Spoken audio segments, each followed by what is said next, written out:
voy a presentar un texto que he titulado así: Lo irascible en una crisis, hacia una perspectiva crítica de una economía del siglo XXI.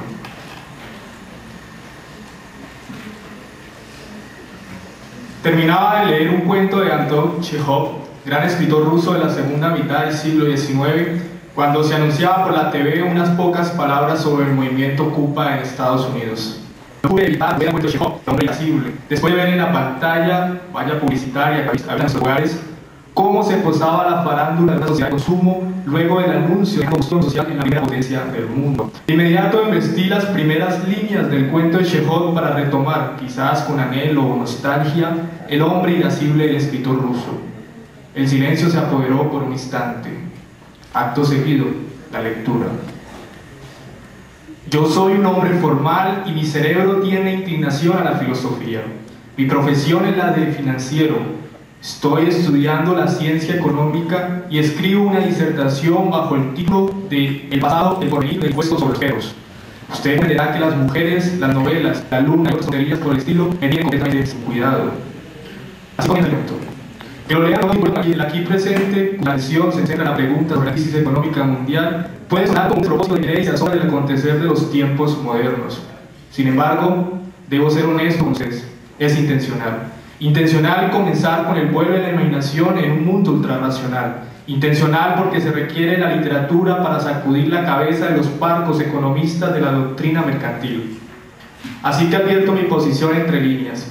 Una posición que busca deambular a través del personaje central, un hombre irascible, Nicolás Andreevich. Quiero presentar este personaje como un hombre reflexivo, llamado a escribir sobre el impuesto a los perros.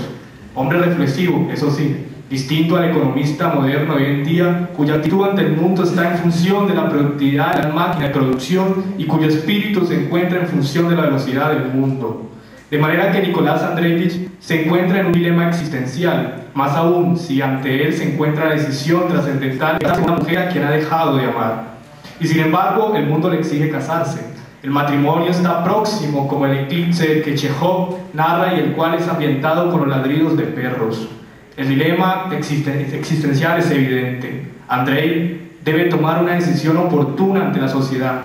No obstante, aprende a continuar su disertación sobre los impuestos a los perros. ¿Tendrá entonces que evadir tanto el matrimonio como su compromiso de hallar un impuesto a los perros? Nuestro personaje queda expuesto en su individualidad. ¿Acaso decisiones que lo arrojan a una situación existencial? Andrei es conocedor de la ciencia económica y, sin embargo, ya no ama.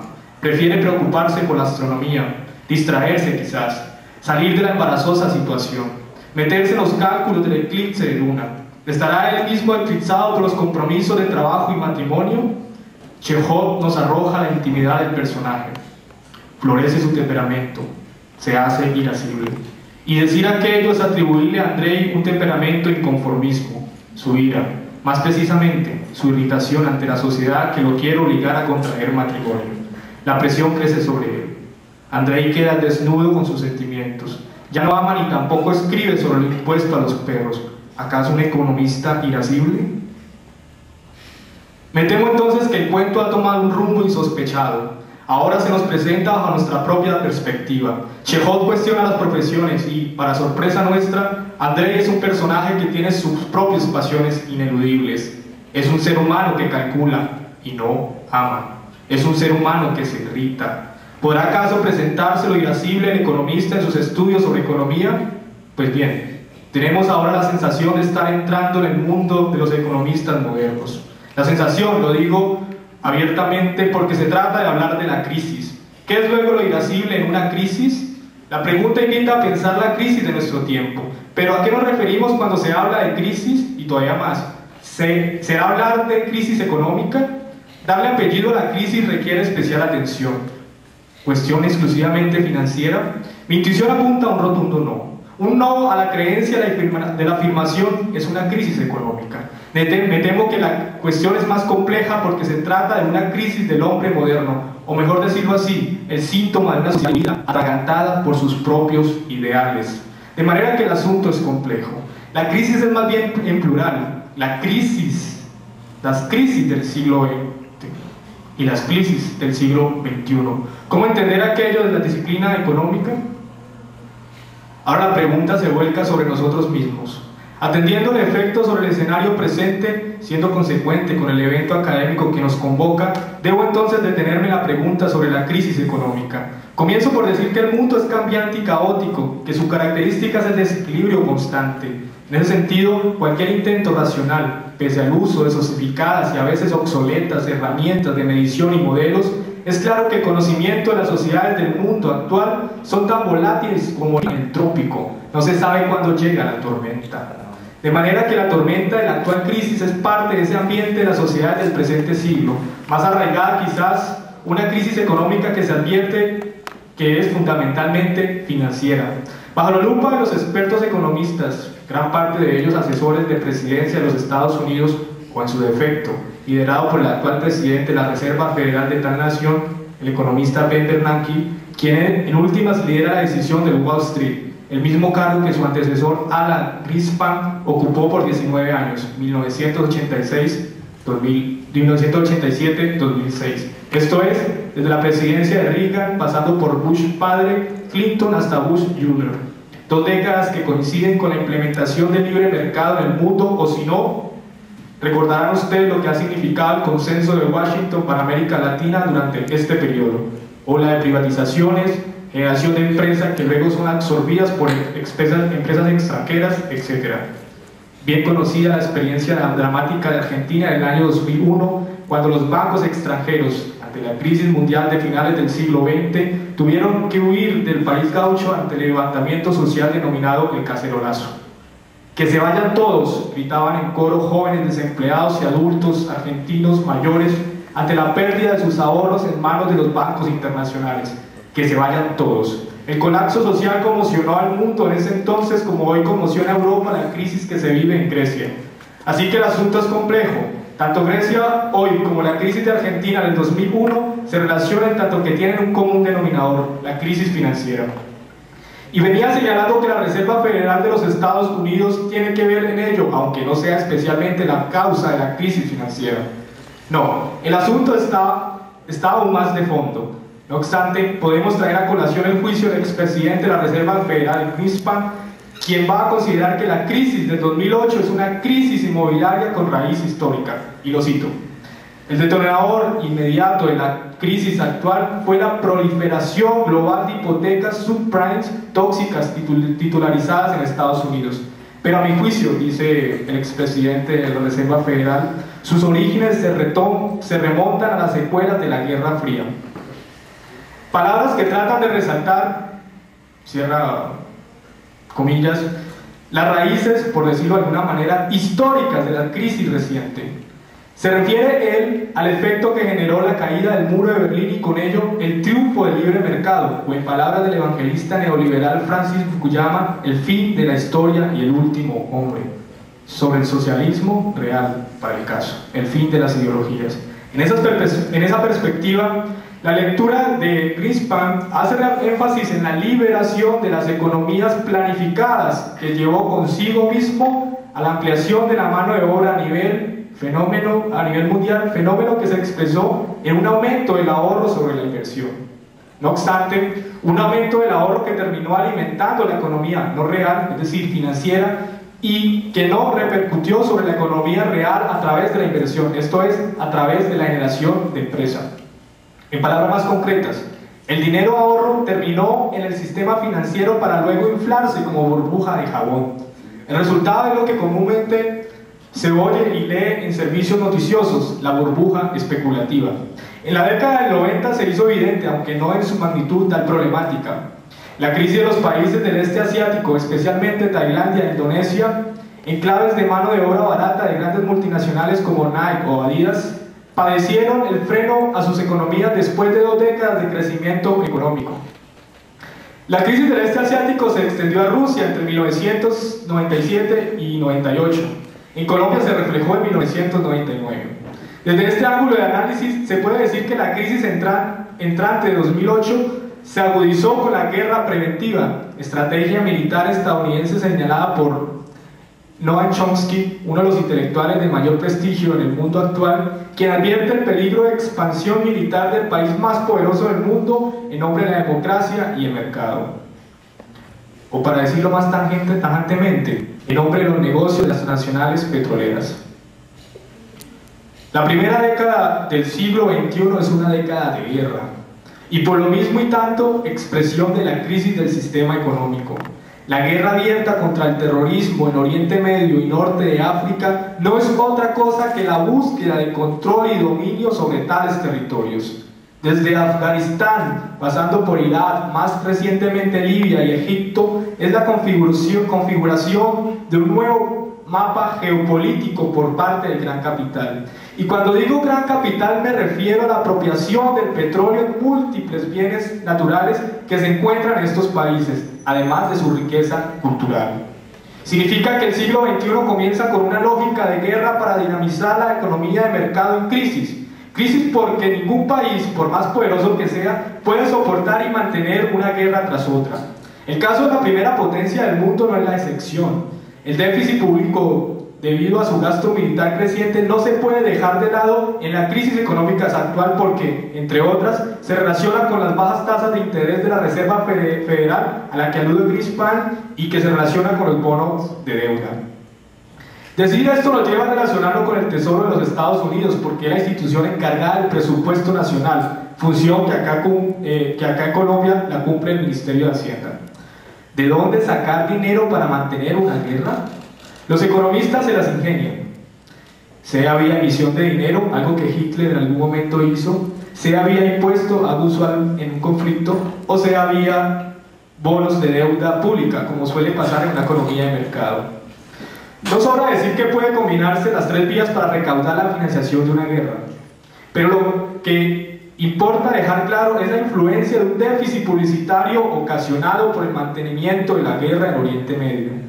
El déficit astronómico de la deuda pública de dicho país, hablo de Estados Unidos, se encuentra cercano a los 14,4 billones de dólares en el 2011. Mejor dicho, casi el estadounidense es equivalente a su propio déficit de deuda pública.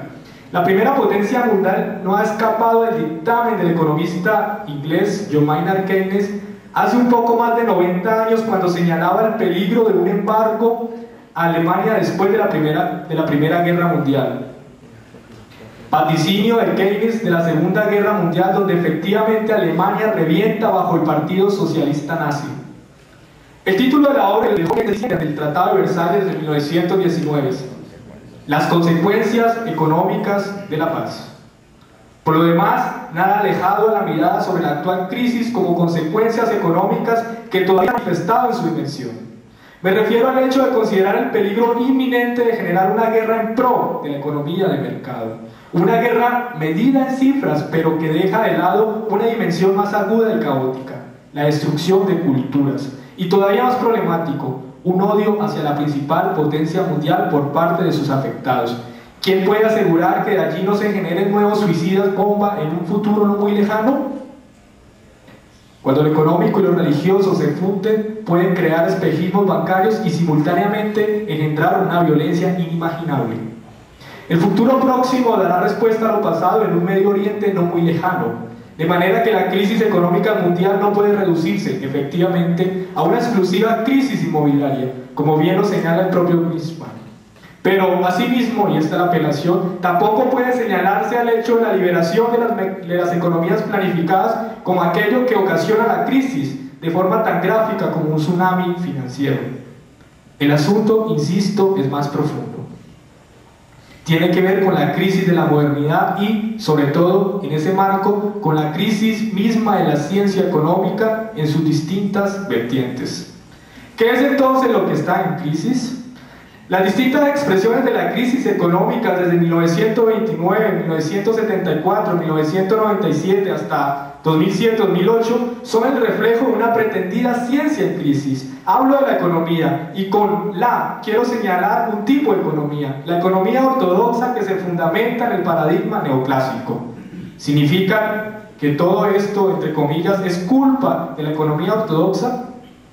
Sería una tontería caer en semejante juicio. Aquí no se trata de culpas, se trata de responsabilidad, que es de hombre concretos y humanos, de errores que se sujetan a principios sociales. Por eso considero que el asunto es profundamente ético. Es un gran problema ético que los economistas en formación y ya profesionalizados obvian por completo.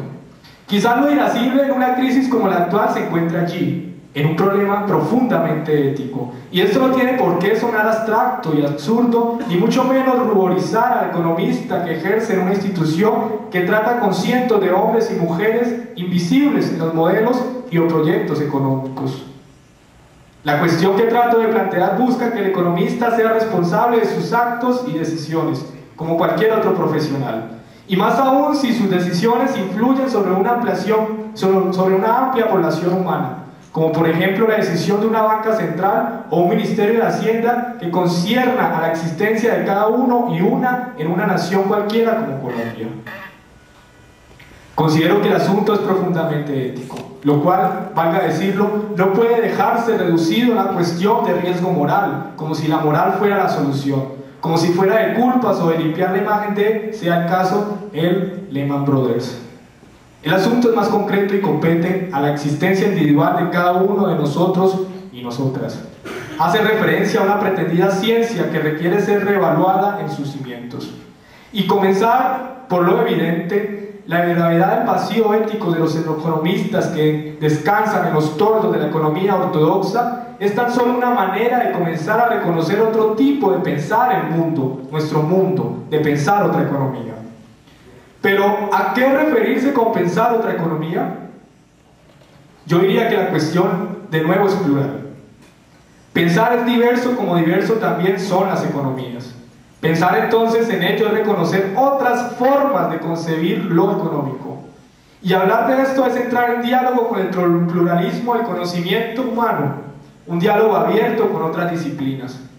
Por consiguiente, no solo se trata de reconocer el profundo vacío ético en los estudios de economía, sino también en reconocer que se puede dialogar y enriquecer la disciplina económica con las perspectivas sociológicas, históricas, biológicas, filosóficas, entre otras. Se hace necesario el pluralismo. Bien lo señala el profesor de la Universidad Nacional, Félix Cataño, cuando resalta el manifiesto de los estudiantes franceses del 2000 en la Sorbona, París, un manifiesto post-autista que promueve el pluralismo como expresión y alternativa al pensamiento único y o neoclásico. En palabras de los estudiantes franceses, y cito: la economía quiere presentarse como una ciencia, entre comillas ciencia, de la que sería necesario aprender a manejar sus instrumentos, entre comillas instrumentos, como a todas las teorías. Atacamos esta posición y, por el contrario, afirmamos el estatuto eminentemente político de esta disciplina, tal como está claramente contenido en la vieja expresión, entre comillas, economía política. En particular, el enfoque, también entre comillas, neoclásico, debe retroceder para permitir un espacio a otros enfoques. Sí, nosotros queremos teorías, o mejor, teorías, pero de aquellas que nos permitan pensar, y no aquellas que solo son el pretexto de ejercicios estériles. Así podremos adquirir, dicen los estudiantes del 2000, los estudiantes franceses de la Sorbona, una perspectiva sobre lo que se nos enseña y, por consiguiente, tener una mirada crítica y constructiva sobre nuestra disciplina.